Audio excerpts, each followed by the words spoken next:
Hi, I'm Adam. And I'm Joe. And together we are the Maladjusted Misfits. And this is the one where we talk about friends.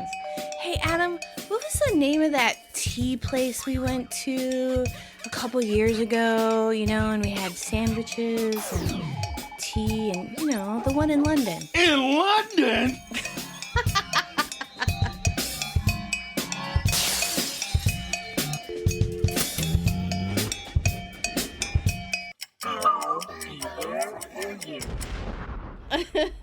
Welcome, Misfits, and hello to any new Friends fans that have stumbled across our podcast. Every week, we rewatch the next episode in sequential order because that makes the most sense. And we break it down. And look up trivia. And give our own maladjusted take on the whole room-changing episode. And we try and make each other laugh. And fingers crossed, one of you too. Yes, that's true. Hello. Hi. How are you? Good. You're sweaty and worn out today because you did a lot of yard work. Well, I did yard work. But we posted a video of Eleanor chasing the remote control car, so you should check that out. I had to clean up the leaves so that you could actually see her running around. Right, and see the car. So many leaves in her. But we posted the cute little video. She's adorable. So what are we doing this week? We're doing the one with the Kips. And what's our IMDb plot? Chandler and Monica go away for the weekend, but spend the entire time fighting. Ross tries to tell Rachel about his agreement with Emily. And that's it. That's all it is. Yeah. They left out the best part where Joey finds out in London. And Joey pieces together a mystery. I know. Super fast, too. Super fast for Joey. The episode director is Dana DeValle Piazza. Oh, I recognize that name. Yes, she's back. She directed one episode last season and will be back one more this season for a total of 3 Friends episodes. Oh. She went on to be the assistant director of Matt LeBlanc's show, Man with a Plan. Oh, nice. Yeah. Fun. And our writer is Scott Silveri, right? So we've mentioned that he's married to Shanna Goldberg Meehan, right? And his father-in-law, so Shanna's dad, is the creator and writer of the hit show Family Ties. Nice. I had no idea. That's so cool. It's all in the family. It's all in the family. I guess it is all in who you know. Family Ties. Oh. What was our original air date? Our original air date was October 29th, 1998. Okay. At the weekend box office that week, in the 11th spot. 11th? Yeah, I mentioned the 11th because it was Apt Pupil. Oh, okay. Starring Sir Ian McKellen and the late Brad Renfro and our very own David Schwimmer. Oh, yeah. It's about a boy that blackmails his neighbor after gathering evidence of said neighbor being a Nazi war criminal. Cute. It was intense. Yes. Yeah. And David Schwimmer is the high school teacher that he blackmails. He's a lovely boy. Yes, and David Schwimmer is very scared. Then we had the movie Soldier, a movie where Kurt Russell is a soldier trained from birth only to grows up and becomes obsolete and dumped on a waste planet. I don't think I've ever seen that. It wasn't bad. It's the guy that did Event Horizon, so it's not awesome. But it's good enough. Okay. All right. It's one of those ones that you watch and you're like, oh, that was better than I thought it was going to be, but I'm not encouraging anybody to go out of their way to watch it either. In the number 2 spot, we have a Joe favorite, Pleasantville. Yeah. Starring Reese Witherspoon and Tobey Maguire as a brother-sister duo that gets stuck in a 1950s hellscape of conformity. Yeah, I do like that movie. Jeff Daniels is in it. I can't think of it. Yeah, William Macy's in there. The mom. Joan Allen. Yeah, her. And then at the number 1 spot, we had Vampires, a John Carpenter film starring James Woods and Daniel Baldwin. What? It's about, vampires and vampire hunters and stuff. Which one's the vampire? Which one's the hunter? James Woods is the vampire hunter. Oh. I saw it in the theater when it came out. Really? And I don't remember much about it. I think Cheryl Lee is in there, who, is most famously played Laura Palmer on Twin Peaks. Okay. I'm not going to make you watch that one either. Oh, good. Are you ready for some trivia? Yes, I am ready. Well, there's not a lot. I think the lower popularity episodes don't get a lot of trivia. Right. But there's a few. So this is the third episode in a row where Monica and Chandler's relationship story line involves them fighting about something. But you notice it's not serious fighting. No. It's silly fighting. Right. Because Chandler is sarcastic. Right. And I think living with a sarcastic person myself, it takes a few times to get used to when you're being serious and when you're being sarcastic. I don't know what the fuck you're talking about. Carry on. Anyway, Chandler states that Monica owes him $300 for her half of the trip. And says, just think of it as $25 per room. Yeah. 300 divided by 25 equals 12, which means Chandler and Monica had to go to 12 different rooms in their room shuffling adventure. Right. 12 different rooms. 12. Yeah. No wonder he made friends with the bellhop. Is that what you call him? The bellhop? Are you going to, hey, kid, go get me a Gazette. Is there a speakeasy in this joint? I need some giggle water. Yeah, I think they had a different guy dragging the luggage around. I think that guy was just supposed to be like the manager at the desk or something. Oh. Joey says he doesn't know who Kip is. However, in the one with the dozen lasagna, season 1, episode 12, he says, I know all about Kip. Is it possible he just forgot? Right. He probably just, they said the name and he was like, who the fuck is Kip? Yeah, that doesn't even matter. Then he was like, oh, like when you told me about somebody from work. I'm like, I don't know who you mean. Oh, that same person. Okay. In this episode, Monica says that Joey always sleeps until noon, but actually Joey is seen awake up early to sing with the singing guy and the one with all the haste. That is true. So my theory is he sings and then goes back to sleep. He's like a snooze button, right? You know, for his alarm. Right. I sang with the guy. Now I get to sleep a couple more hours. Now I go back to sleep. All right, what are your episode reactions to this one? Oh, well, this episode is a roller coaster. I mean, you have Ross being all Ross, and then Rachel being all Rachel, and then Joey's being all Joey, and Chandler and Monica are being very Chandler and Monica. Huh? Phoebe does lift right out of the whole thing. It cracks me up. The title is lame. Oh, yeah. Yeah, but the episode is fun. It's a pure sitcom trope to have something devastating to tell someone else, and it's always shenanigans until they do. You know, like they get interrupted 67 times. Right. Like LePoo dies, you know, whatever. Like, you know, whatever. I'm shocked how quickly Joey puts 2 and 2 together. Like, way faster than he normally would put anything together. There's funny lines. It's good stuff. It's a good, solid episode. Good, fun time, yeah. But the title sucks. Yeah, the title's weird. It's one of the weirder titles that don't make any sense. That you're like, why is that one not? All right, you ready for some favorites? I am ready. Joe, what's your favorite line? That's a whole lot of naked. When he says they could spend all weekend in the hotel. Yes. And I like Joey's line, you know what? Now that I think about it, I constantly find myself without 20s, and you always have lots. I like in that scene, too. We'll talk about it, but Monica's like looking at him. Yeah. Yeah. All right. My favorite moment is when the bellman is watching the chase with Chandler.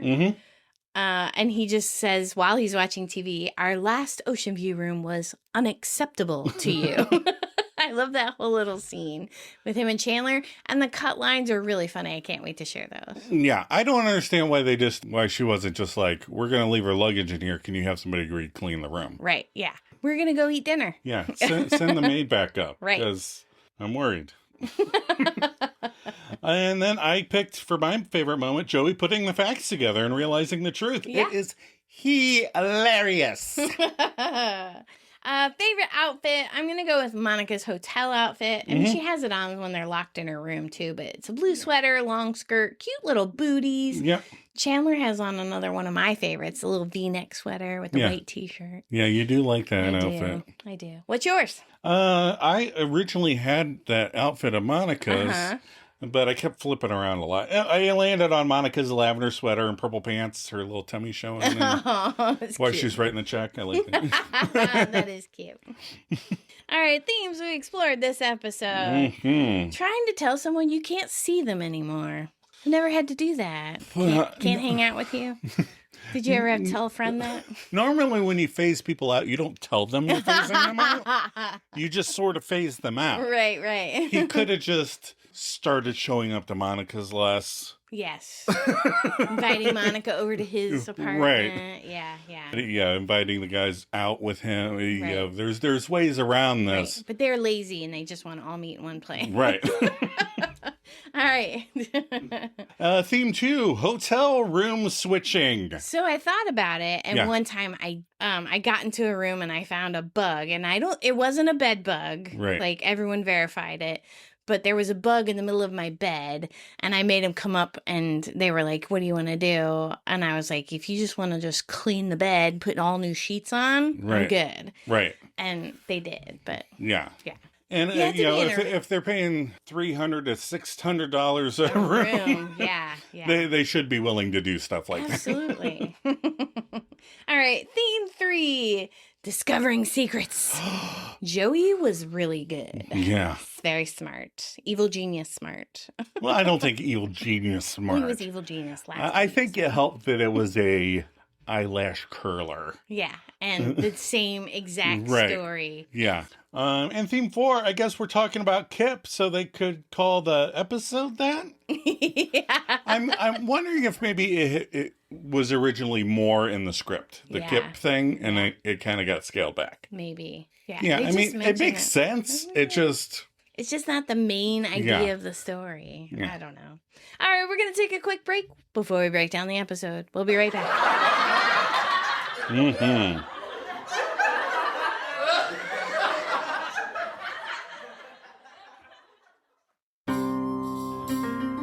Hello, Rachel.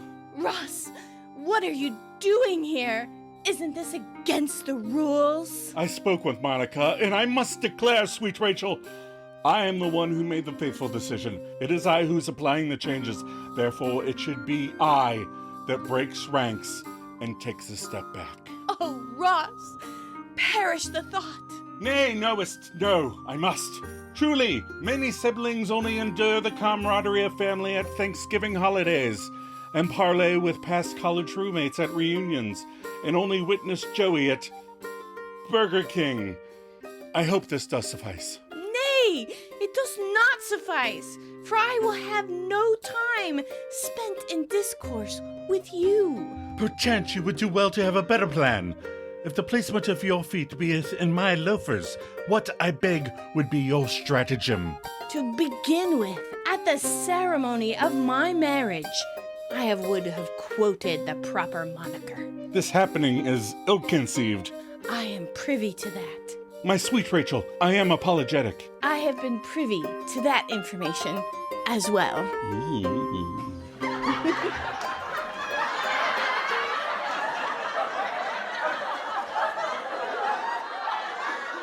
We are back. We're back. Okay, so we open at Chandler and Joey's at precisely 3:02 in the a.m. I know because we start on the clock and pan out. Chandler's up, the Magnadoodle is blank, and there's a soft knock at the door, and Chandler answers it. Yeah. So I spent a lot of weekends while I was in college at your house. My parents had no idea. Still don't. But pretty much almost every weekend. And we slept in separate rooms because, we were still young and not married. And it's my parents' house. Right. Respect. But early in the morning, I would sneak up to where you were sleeping and hop in bed with you. Nothing else. I just saying this reminded me of that. Can you imagine having to get up at 3 o'clock in the morning to meet in secret? No, because it would be exhausting. Yeah. All right, so Monica quickly sneaks in, giggling hi, and Chandler quickly says hi, and they start kissing. And then Chandler pushes the door shut, which is, I think, he's just kind of like, thud. Yeah, it's really loud. But Joey comes out from his bedroom and flicks the light on. Chandler pushes Monica away. He pushes her over. And Joey's like, Monica, what time is it? And Chandler lies, it's 9, as he clumsily pushes the clock into the sink. Joey, quick as a whip, as you've pointed out several times already, goes, but it's dark out. Monica, they never have those curtains open, but tonight they're open. Monica heaps on more lies. Well, that's just because you always sleep till noon, silly. This is what 9 looks like. And convinced, Joey goes, oh, well, I'll get washed up then. Watch that sunrise.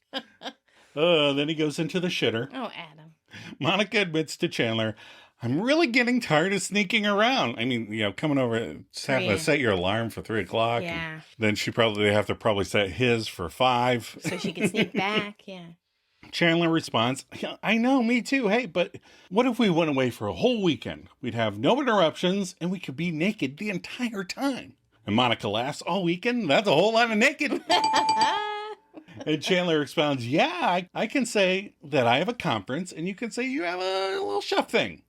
And Monica gets excited about the wrong thing, saying, oh, I always wanted to go to this culinary fair that they have in Jersey. And Chandler reminds her, okay, well, you're not going, though. With that settled, Chandler goes, let's go. And they start to head to the boudoir. And Monica panics, wait, what about Joey? And Chandler opens the bathroom door to reveal Joey has passed out on the closed toilet seat with a toothbrush protruding from his mouth. I'll be there for you. Yeah, we're not even going to mention that the toilet's on the wrong side of the room because they switch those toilets all the time in these episodes. Oh. Just for matters of convenience. Yes. Because when they're in the bathtub together, the toilet's on the other side. Right. Yeah.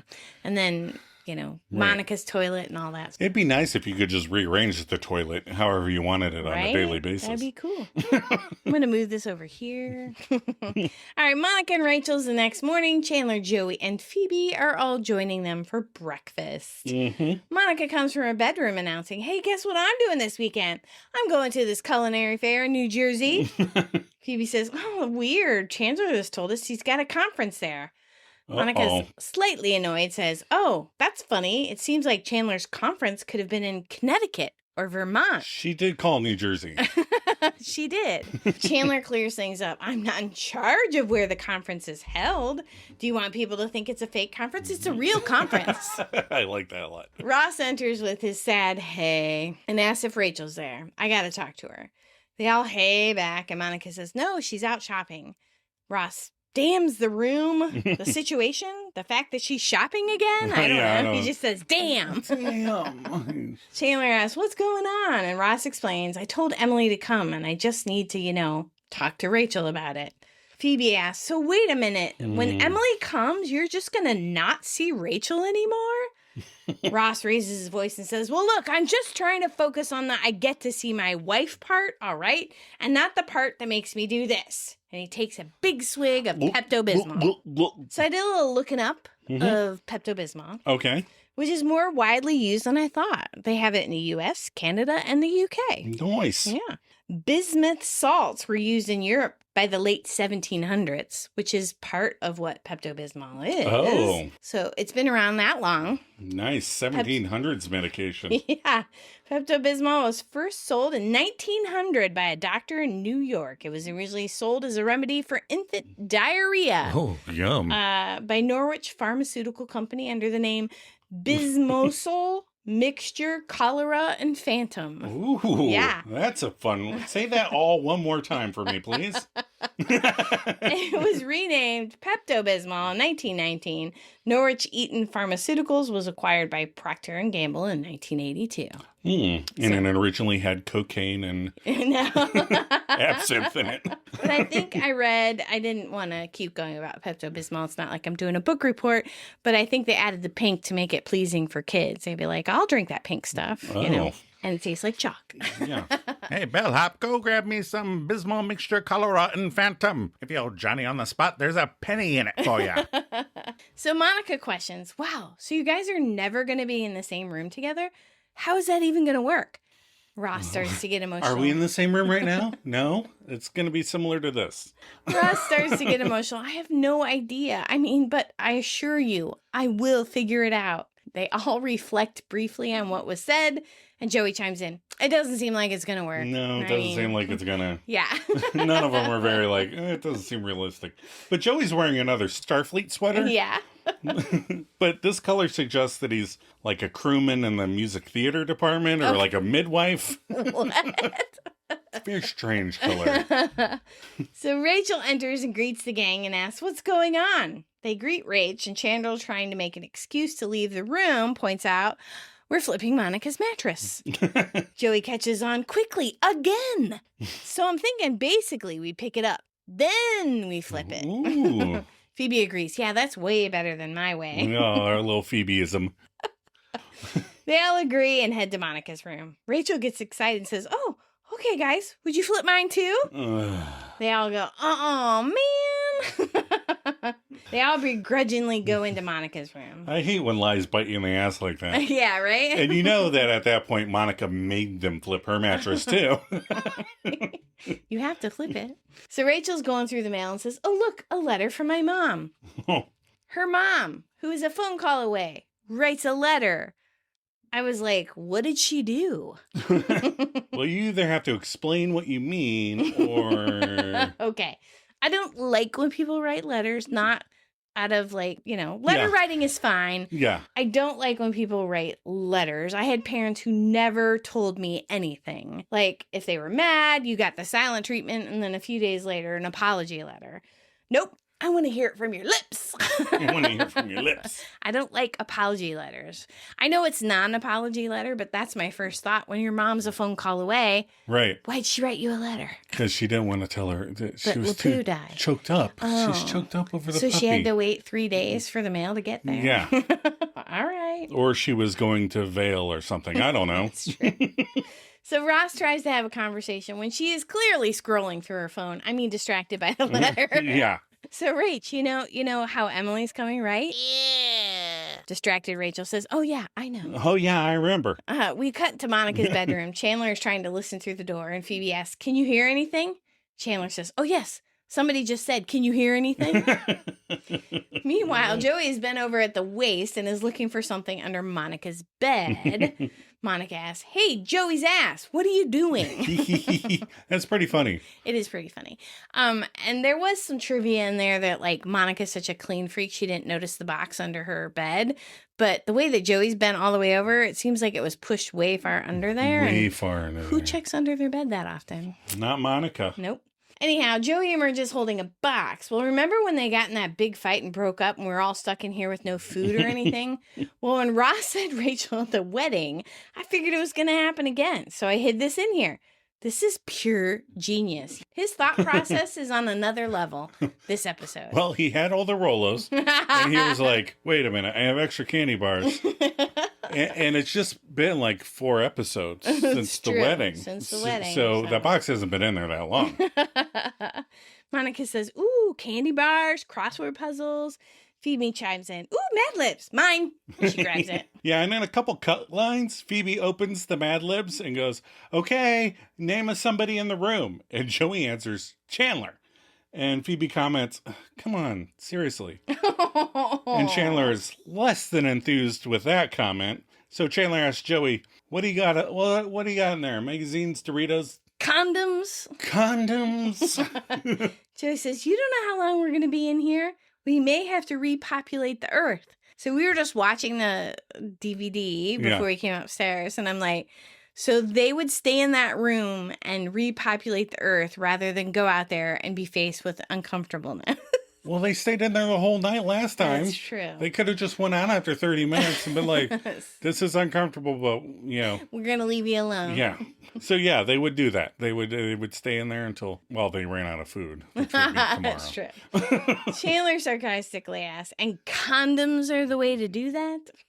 We cut back to the living room and Ross. Which I love that line. I love it. The switcheroo. Right. He was smart until he said that. Cut back to the living room, Ross. Anyway, it all boils down to, and the last time I talked to Emily, and Rachel interrupts Ross before he can finish. Oh my God, my dog died.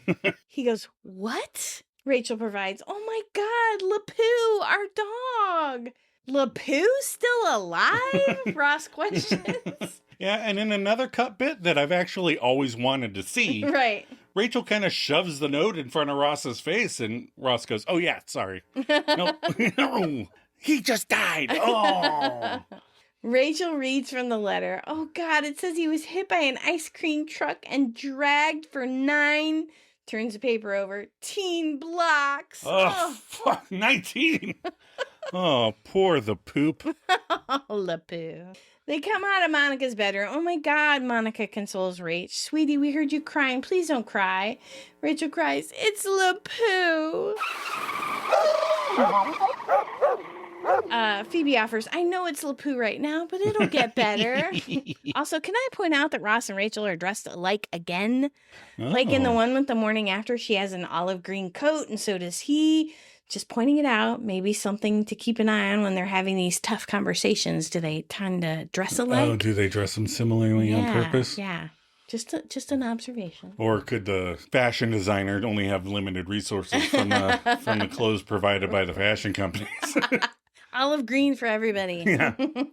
Well, you could tell later they get into like real blocky sweaters for a while. That like you can tell the guys' versions of the sweaters and the girls' versions of the sweaters that all came in the same catalog somewhere. But now we are at a Phoebe-less casino in Atlantic City, New Jersey. High five for Will and Bones! Woo, high five! But Chandler and Monica are in the room. Chandler launches himself into the center of the bed going, I can't believe it, we're here! And Monica goes, oh, chocolate on the pillows, I love that. She does not love the lipstick on the glasses. No. And Chandler professes, oh, you should live with Joey. Rolos everywhere. So this reminds me of a story, too. Oh, okay. A lot of story time. Everybody listen up. One time when we went to see a movie close to my college, remember that little theater on Main Street? Yeah. And don't make fun of me. I had mint green pants on. You remember those? Yes. It was the 90s at the time. Yes, they were cute. Anyway, we got snacks. I got Rolos. And while we were watching the movie, I dropped 2 while I was eating them, and I couldn't find them until the lights came up. And the Rolos had melted between my legs, right on my butt. And it looked, well, you get it, chocolate on your butt. It's pretty obvious. The pants were very light. There was no hiding it. Obviously, I threw those pants away because instead of trying to get chocolate and caramel out of my mint green pants, I just, this is the last time I'll ever wear these. Did I let you sit in the car? I don't remember. If you had Rolos melted to yourself. In a cut bit, the pair move closer to Chandler as Chandler adds, this is so great. No one's going to come in and bother us, and we're going to do it. I'm going to do it with Monica. He's so excited. He yells it. Yes. And Monica responds, Chandler, stop yelling that you and I are going to do it. And they get very excited that no one can hear them. Yeah, none of their friends can hear them yelling about doing it. They kiss, and Monica goes, okay, I'll be right back. And then Monica goes into the bathroom, and Chandler turns on the TV. Oh, yes, he finds a high-speed police chase. Monica, get in here, there's a high-speed car chase. See, and part of it is he's just used to living with a guy. Yeah, and he doesn't know how to rev up a girl's engine.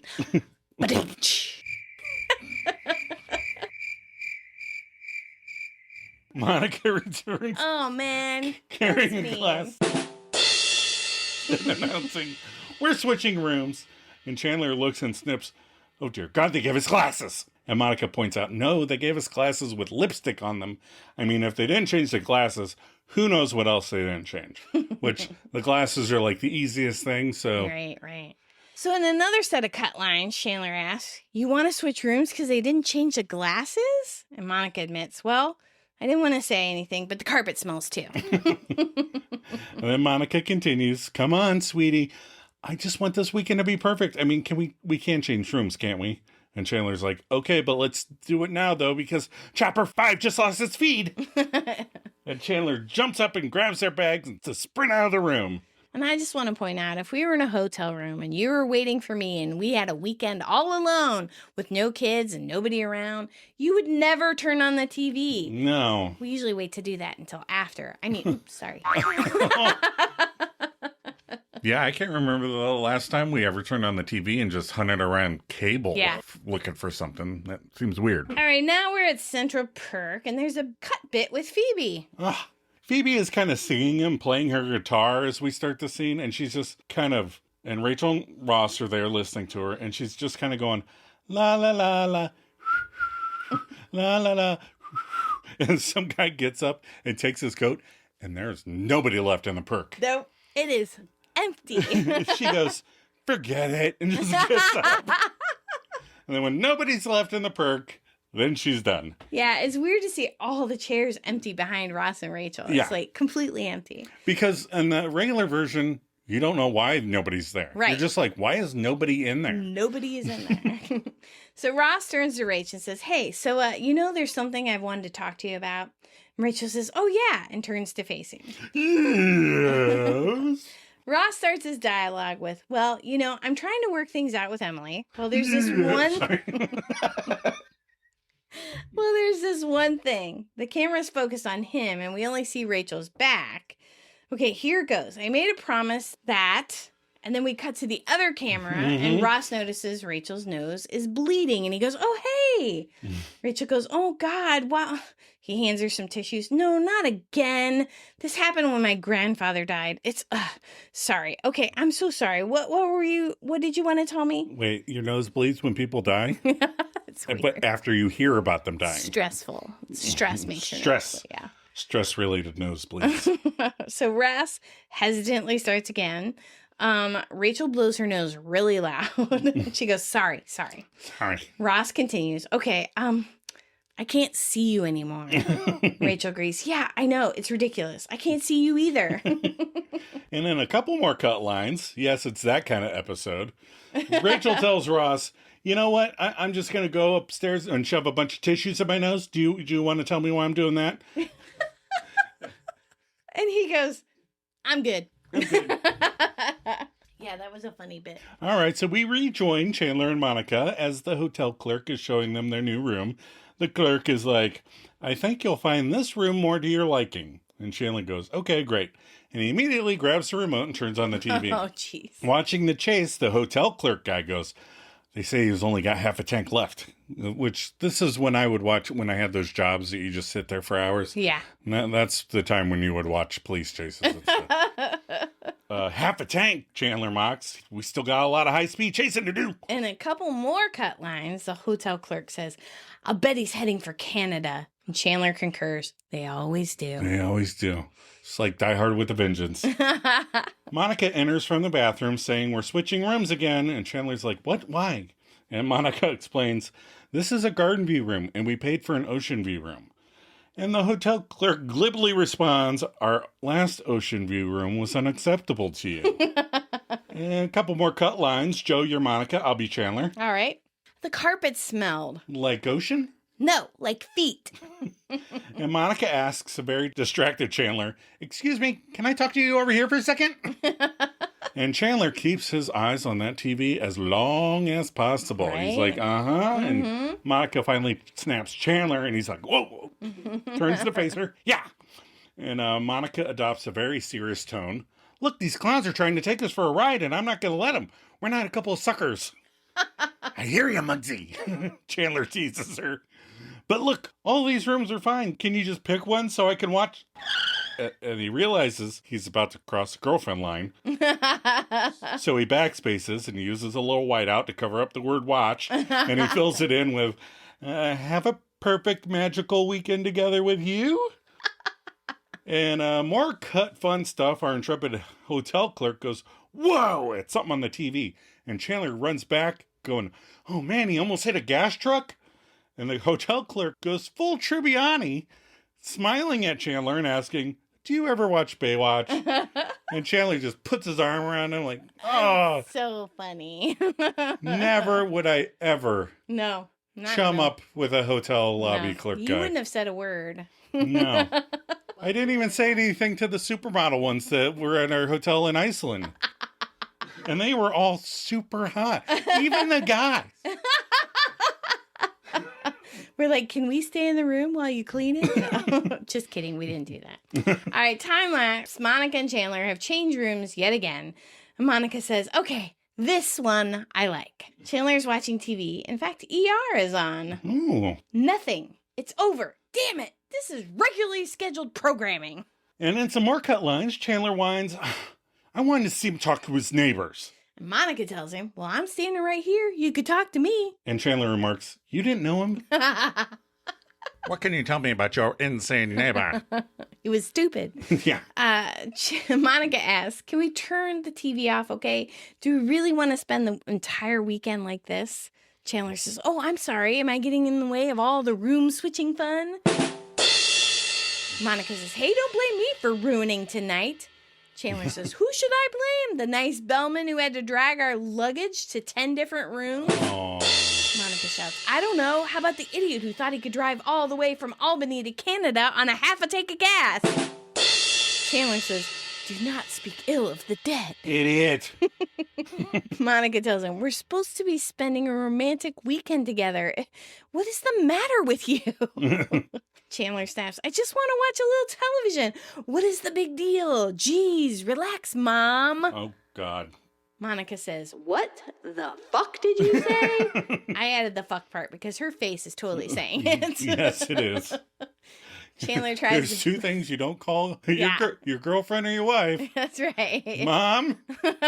Or? You said two things. Oh, I forget the other one.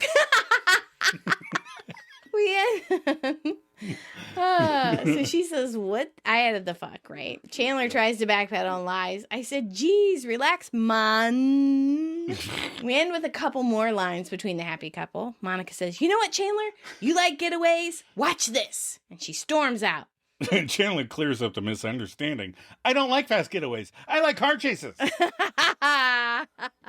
I remember the other one. It's still mom. It's saying your mom. Oh, yeah. Are you being like your mom? Yeah. Yes. So there's mom and your mom. Oh, yeah. Don't ever say those things. Nope. All right. Then we return to Monica and Rachel's, where Rachel is reading a magazine and has tube tissues stuck up her nose in an attempt to stop the bleeding.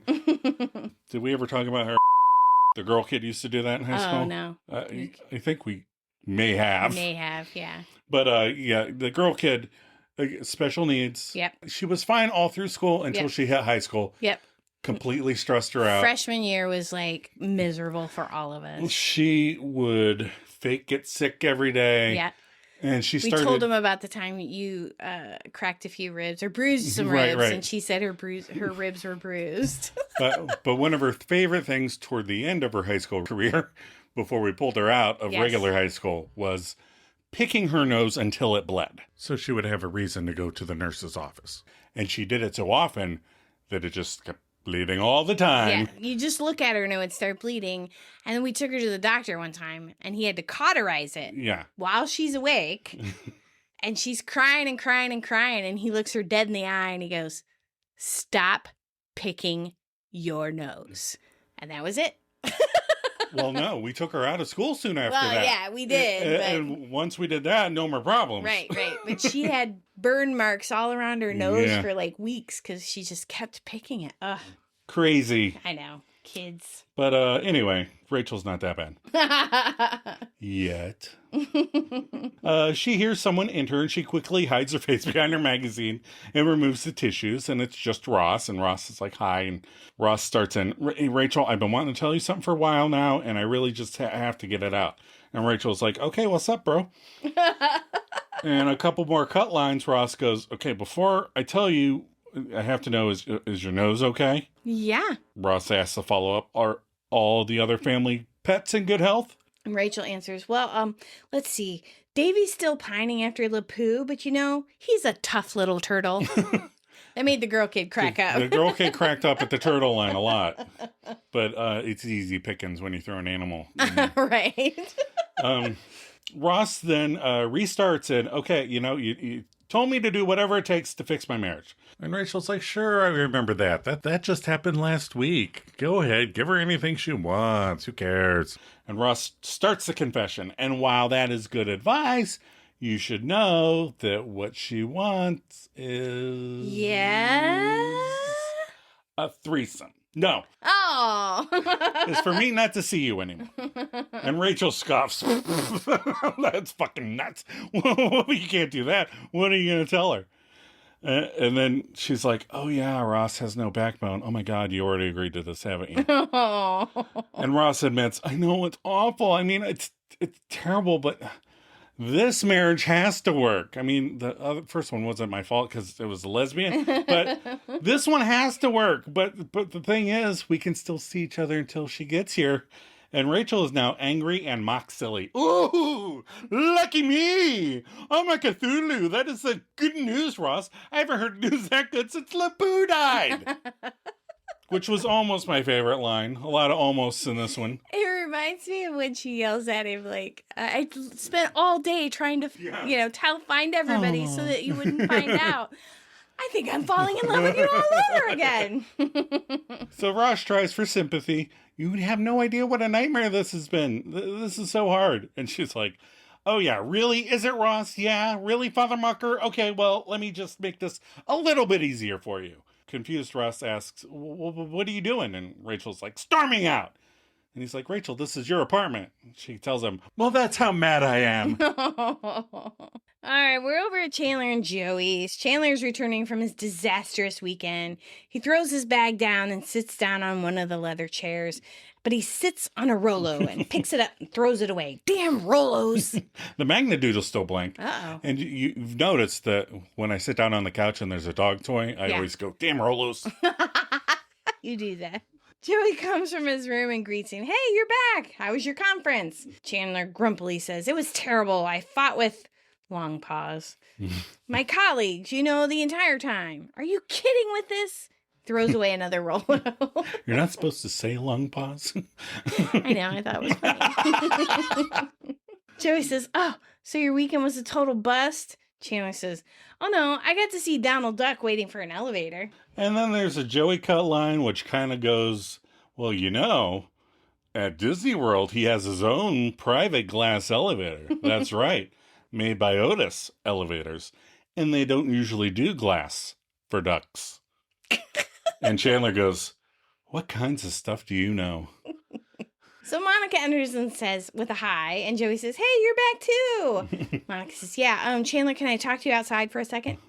Joey asks, how was your chef thing? Monica goes, ugh, it was awful. Turns to Chandler. I guess some people just don't appreciate really good food. Chandler quotes, well, maybe it was the kind of food that tasted good at first, but then made everyone vomit and have diarrhea. Oh. Monica, not liking that, says, Chandler, and motions him for her to come outside. Chandler goes, Monica.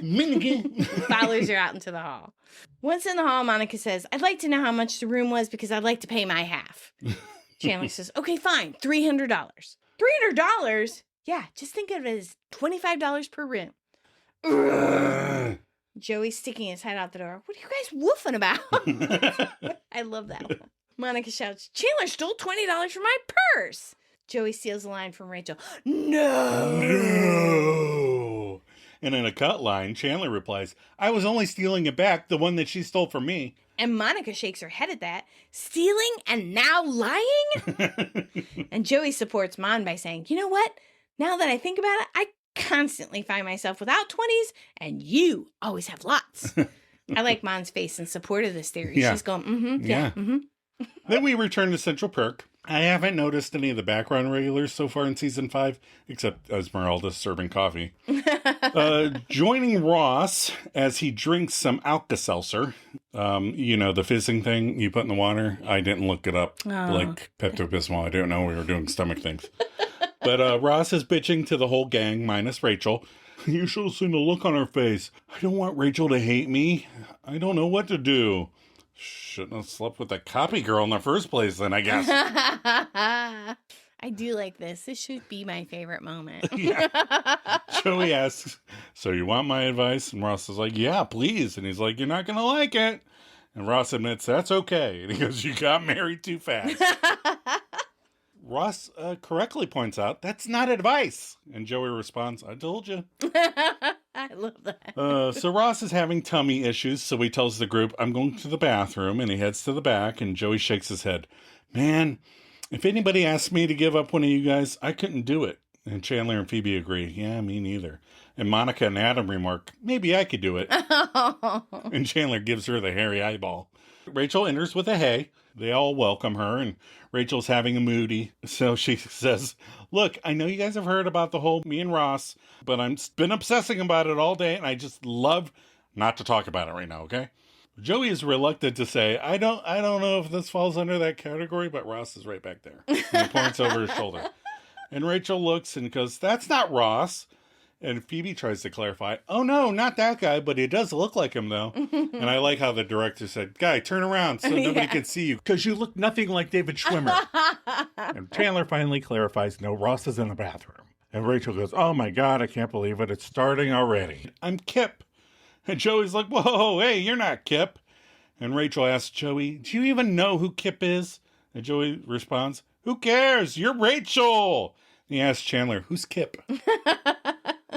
And Chandler explains, Kip, my old roommate, you know, we all used to hang out together. And Joey groans, oh, that poor bastard. Rachel's like, see? Yeah, you told me the story. He and Monica dated, and then they broke up. They couldn't even be in the same room together. And you all promised that you would stay as friend. And what happened? He got phased out. I wonder if Kip liked police chases. Baywatch? Baywatch. No, Joey showed Chandler Baywatch. Oh, that's true. But Monica reassures her, you're not going to be phased out. But Rachel has been thinking about this all day, so she lays it out. Well, of course I am. It's not going to happen to Ross. He's your brother. To Chandler, she goes, he's your old college roommate. And in a cut line, Phoebe admits, Kip didn't have to be Kip. We handled that all wrong. It was a long time ago. And Joey has a cut line explaining, yeah, Rach, it was before you and I were even around. They didn't know what they were doing. Chandler had a mustache, for crying out loud. I like how he's like, they didn't know what they were doing. Rachel uggs. Oh, it's just a matter of time before somebody had to leave the group. I always assumed Phoebe would be the one to go. And Phoebe squeals, ah! Rachel quickly explains, honey, come on. You live far away. You're not related. You lift right out. We're back at Joey and Chandler's, and Joey is watching TV. Chandler enters with a hey. Mm-hmm. Joey jumps up and says, hey, Mr. Bing. That hotel you stayed at called. Said someone left an eyelash curler in your room. Which room? Chandler hesitates but says, yes, that was mine. Joey looks puzzled because I figured you hooked up with some girl and she'd left it in there. Chandler agrees. Yeah, that would have made more sense. Joey says, you know, I don't even feel like I know you anymore, man. All right, look, I'm just going to ask you this one time. And whatever you say, I'll believe you. Were you or were you not on a gay cruise? Joey, you just said the hotel called you. He's so funny. Back to Central Perk. Phoebe is sitting on the couch and Rachel's getting some coffee. Phoebe keeps turning her head away from looking at Rachel. And Rachel sits down in a chair and says, Phoebe. But Phoebe deliberately turns her head further away from Rachel. And Rachel apologizes. I'm sorry about the whole lifting out thing. And Rachel moves to sit beside Phoebe on the sofa. You gotta come with me. And Phoebe's turned to face Rach now. She's like, come where? And Rachel explains, wherever I go. Come on, you and me. We'll start a new group. We're the best ones. You're definitely in the group. Phoebe thinks and agrees, but goes, okay, but try and get Joey too. And Ross comes in ordering people around. Phoebe, you mind if I speak to Rachel alone for a second? And Phoebe gets up. Oh, sure. And Phoebe starts to leave, going, bye, Ross. And once Ross is past her, she spins around and whispers, forever. Which was almost my best line because I do like to do that all the time. I know. You do. I always go by and you go, forever. But Ross sad highs. And Rachel's being kind of a B word here. And that B word is baby. She goes, oh, what are you doing here? Isn't this against the rules? And Ross drones, I talked to Monica. I'm the one who made the choice. I'm the one who's making the change. I should be the one to step back. And Rachel starts to argue, but Ross presses on. No, it's okay, really. Plenty of people who see their sisters at Thanksgiving, and Chandler at reunions, and Joey at Burger King. Is that better? And Rachel is like, seriously, no, that's not better. I still don't get to see you. And Ross stammers, well, what would you do, Rach, if you were me? What would you do? And Rachel gives a quick, well, for starters, I would have said the right name at my wedding. Another line that got a laugh out of the girl kid. Ross can't believe this is happening, and Rachel knows, and Ross is so sorry, and Rachel knows that too. And then Joey comes in, and he awkwardly stands over the couch. Right. And he goes, Rach, sorry to interrupt, but Phoebe wanted me to talk to you about a trip or something? Oh, they're too funny. Monica and Rachel's. Monica's doing a Mad Lib. I can tell by the signature flip style of the pad. And Chandler enters with a hey. Says, I just came over to drop off nothing. So that weekend kind of sucked, huh? Monica agrees. Yeah, it did. Chandler says, so I guess this is over? Monica goes, what? Chandler goes, well, you and me, it had to end sometime. Monica questions, why exactly? Chandler points out, because of the weekend. We had a fight. Monica laughs and says, Chandler, that's crazy. If you give up every time you have a fight with someone, you never be in it with anyone longer than, oh. I love that, oh. They both realize at the same time. It's so funny. Chandler hesitantly asks, so this isn't over? Monica laughs. You're so cute. No, it was a fight. You deal with it. You move on. It's nothing to freak out about. Chandler excited. Really? Okay, great. Monica says, oh, welcome to an adult relationship. She goes to kiss him. Chandler stops and goes, what? Whoa. We're in a relationship? She goes, I'm afraid so. Chandler goes, okay. And they kiss. Yeah. Yeah, we get in fights all the time. I forget what it was a long time ago. I was trying to do something with the TV, hooking something up, and I was, it's electronics. It was being a pain in the ass, and I was having trouble. I was trying to help you, and you weren't listening. You brought me a cupcake over while I was trying to do something, and then I was like, leave me alone right now, and you shoved the cupcake in my face. It was pretty funny, because you laughed. And I haven't eaten a cupcake since. Oh, my God. I was going to say, we still don't have that electronic hookup. No, that was like 14 TVs ago. Then we return to Monica and Rachel's later that day. Monica, Rachel, Joey, Chandler are there as Phoebe comes in, and a barrage of hays are traded. Phoebe queries, hey, Mon, I heard you saw Donald Duck at your convention. And Monica gives a nonchalant, yeah, I saw him waiting for an elevator. And Joey overhears this intel and finds a ring of familiarity. It's like, Donald Duck, that's a weird... Yeah. How many people say Donald Duck in a podcast? And Chandler is sitting nearby, and he's got a look on his face like he's hoping that since this has nothing to do with PBS, Joey's not going to do the math.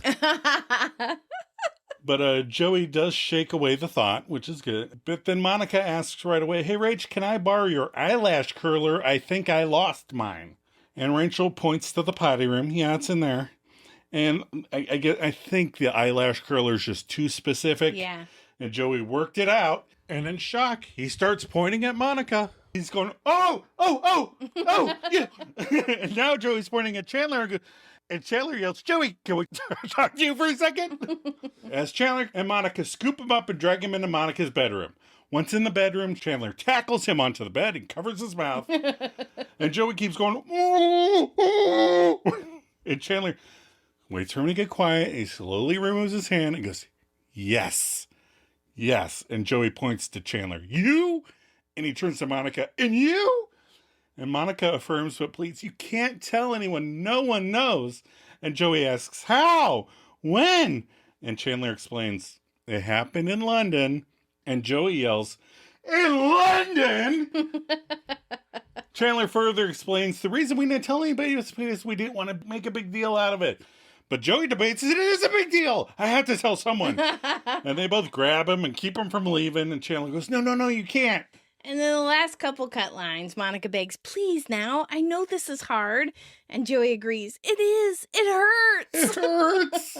Monica continues, we know. And now back to the non-cut Monica lines. She goes, please, we don't want to deal with telling everyone. Just promise you won't tell. And Joey thinks it over, but he's a good friend. So he goes, all right. Man, this is unbelievable. I mean, it's great, but... And Monica agrees, I know, it's great. And Mom goes over and smooches Chandler up real good. Joey wails, oh, I don't want to see that. Then we cut to Rachel and Phoebe in the chair area, and Phoebe notes, we're so stupid. Do you know what's going on in there? They're trying to take Joey. No. Oh my God. Oh, now we're at the tag. Monica and Rachel's, the gang minus Ross, are playing Mad Libs. Phoebe is reading hers. The most popular Phoebe in tennis is called the overhand Phoebe. And you win, you must slap your opponent on the Phoebe and say, hi, Phoebe. Monica laughs and says, oh, that's cute. We really all enjoyed it, but you know it doesn't count. Uh-oh. Phoebe asks, count for what? Monica points out, count in our heads as good Mad Libs. They are putting their notepads down and getting up to leave. Joey goes, I guess I'm done. Chandler says, fun's over. Monica yells, wait, guys. If we follow the rules, it's still fun and it means something. Rachel goes, uh-huh. And Joey goes, I think I'm going to take off. Monica's chasing after them. Guys, rules are good. Rules help control the fun. They all leave and close the door on Monica. She says, oh, throws her notepad down in disgust. And that's the end of the episode. That's the end. Cut and print. We're going to take another short break. We'll be right back.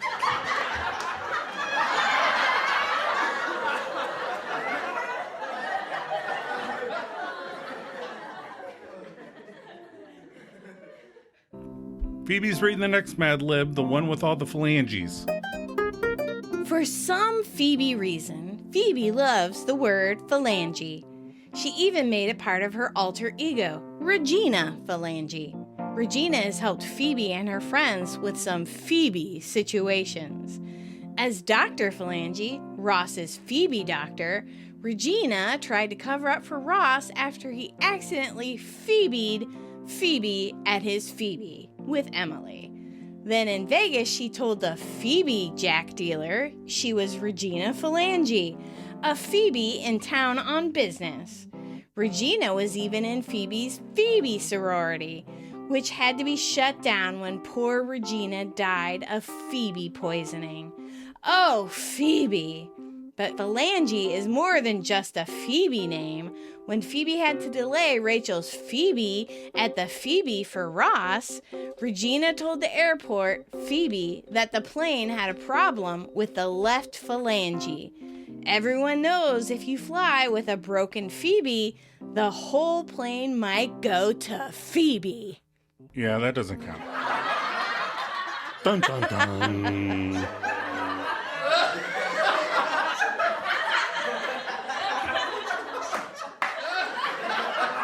All right, we're back. We're back. What did you learn from this episode? Joe, what did you learn? One last time, the name of this episode bothers me. It's like the last 5 minutes of the episode, they talk about Kip. But Joey's finding out is way more funny, and we are finally getting to less R&R episodes. And I learned that people blame Emily more than Ross, and this is just the kind of propaganda that led to it. I also feel like 19 blocks is like a lot. Like too many blocks. For that poor LaPoo to be dragged. LaPoo, unless LaPoo was like a Great Dane, it's too many blocks. What are your final thoughts here? I think that 3 rooms would have been my limit. Then it would have been in either a new hotel or back home. Yeah, you have very little patience with stuff like that. And I can say, growing up with 2 special needs kids, I kind of get Monica's point about the Mad Libs. Yeah. Oh, yeah, I would have just asked for more glasses. I know people specifically who do not allow street clothes, meaning clothes that you wore outside, on the bed, period. Oh. Like, they're contaminated. They don't want you to sit on their bed with your street clothes on. Oh, and it's nice. $600 a room. I'm sure it was okay. What's our sweater vest tracker? We had the prior count of 1, Yeah. and we still had no more new ones. No. So we're still at 1. But fingers crossed, I know there's at least 1 more this season. Okay. I know for sure because there's a famous scene where he's wearing a sweater vest. Okay. So the Magnadoodle tracker was just blank as a fart during the whole episode. Nobody wrote on it. Nobody wrote on it. Whoever that guy was, took the day off and didn't write on it. All right, what's our rating for this episode? The rating is 8.6 out of 10 stars with 5,700 ratings. Wow, that was fast. All right. So now Joe has a review that I'm going to read for y'all. Yep, we didn't get any online reviews, so we're stealing one from IMDb. Okay, I've not seen this yet, so this is the first time I'm seeing it. It's titled Secret Relationship and How Long Do Friendships Last? By Vivian Law, December 14th, 2020. Warning, spoilers. Monica says, as she kisses Chandler. They have to hide their relationship from the rest of the group. They go to a hotel for the weekend and they have a fight there. Rachel looks so pretty with a cute outfit. Blue jeans and a green bomber. Ross tells her that Emily does not want him seeing her anymore once she gets there. This angers Rachel. Rachel blurts out that she thought Phoebe would be the one phased out of the group, like the old roommate named Kip. Kip was Monica's ex, and the guys no longer saw him. Phoebe and Rachel plan on taking Joey to make their own little group. Joey connects the dots when Monica says she saw Donald Duck at the elevator. Joey connects the dots when Monica says that she saw Donald Duck waiting for an elevator and that she is missing her eyelash curler. 2 out of 6 people actually found this review helpful. I just like it when she goes, Monica goes, when she kisses Chandler. Monica says, Dun dun. These are the facts of this week's Friends episode. Too funny. All right. All right. What is next week's episode? Next week is the one with the Yeti. All right. Tell us what the synopsis is. Phoebe shoos away another firm conviction after inheriting a fur coat. Monica and Rachel gas a Yeti in their basement. And the gang gets frustrated with Emily and her damn demands. Are you ready for some maladjusted content? I'm not, but I can get ready. Oh, okay. Ready now? How about now? I'm ready. Okay. So it's October, Halloween-ish. Halloween-ish. So Friday night we watched Scream 5. Yes. Because I'd only seen it the one time. Mm-hmm. That's the one with Jack Quaid in it. Yeah. And Jenna Ortega. Yeah. Yeah. And Sidney Prescott's in that one. Yes. So, and so then we were like, and I said, I don't remember anything about Scream 6. So It was Friday night. So after Scream 5 was over, we started Scream 6. Mm-hmm. Yeah. It was okay. It's not great, but Sidney Prescott's not in it. No. Courtney Cox is in it. Courtney Cox, yeah. Gail Weathers is still in it. Yeah, He's been in all of them. It's okay. The killers are just, I don't know. I enjoy it because it's a little tougher than the other ones. Yeah. They're much more brutal, you think? Yeah. Yeah. That appeals to me for some reason. Yeah. And then we finished the Midnight Club. Yeah. So that was good. It kind of ended with like a cliffhanger. Yeah. But it's been so long, I don't think they got picked up. I think it might have been a, COVID tragedy. Like a bunch of shows just didn't get renewed because of COVID. Right. And then their contracts all canceled and whatever. Yeah. So it was good, but it just ended on such a cliffhanger. It was really weird. Yeah. I didn't think it ended very well. No. I mean, the cliffhanger stuff aside, they didn't wrap things up. I didn't really care that they didn't wrap everything up. It just got so after school, especially toward the end. Yeah. And then we went to the movies on Sunday. We did go to the movies. We went to the very first showing, 9 a.m. There was one other guy there with Adam and the girl kid and I. And we watched Tron Ares. Yeah. And Adam said he just wanted to go see it in the theater because he felt like it would be watching the Nine Inch Nails concert again. Yeah, it would be like a long Nine Inch Nails video. You're just listening to the new album on a big speaker system. Yeah. And boy, was it. Yeah, it was really good. I mean... It's Tron, but it was a good story. I followed along. It had good action, and Jared Leto was good, and it wasn't. I enjoyed it. It wasn't super duper good, but the music was fun. The action scenes were fun. The visuals were great. Yeah. I mean, if you just want to, it's a popcorn movie. Yeah. But it was you don't a good need time. to know the other Trons, I don't think, to know this one. You could go see this one out of it. Anything else we did? Nothing exciting? I don't think so. All right. You ready to wrap this up and let these people go? I am ready. We're so glad you stumbled across our podcast. If you're enjoying it, please share it with other friends, fans. And rate it and or leave a review. And if you want to contribute your thoughts or reactions to the podcast, send us your musings and we'll share them on that episode.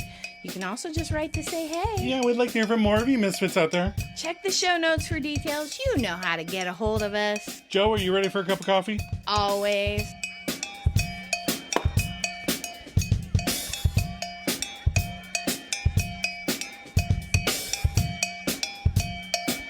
We're in a relationship?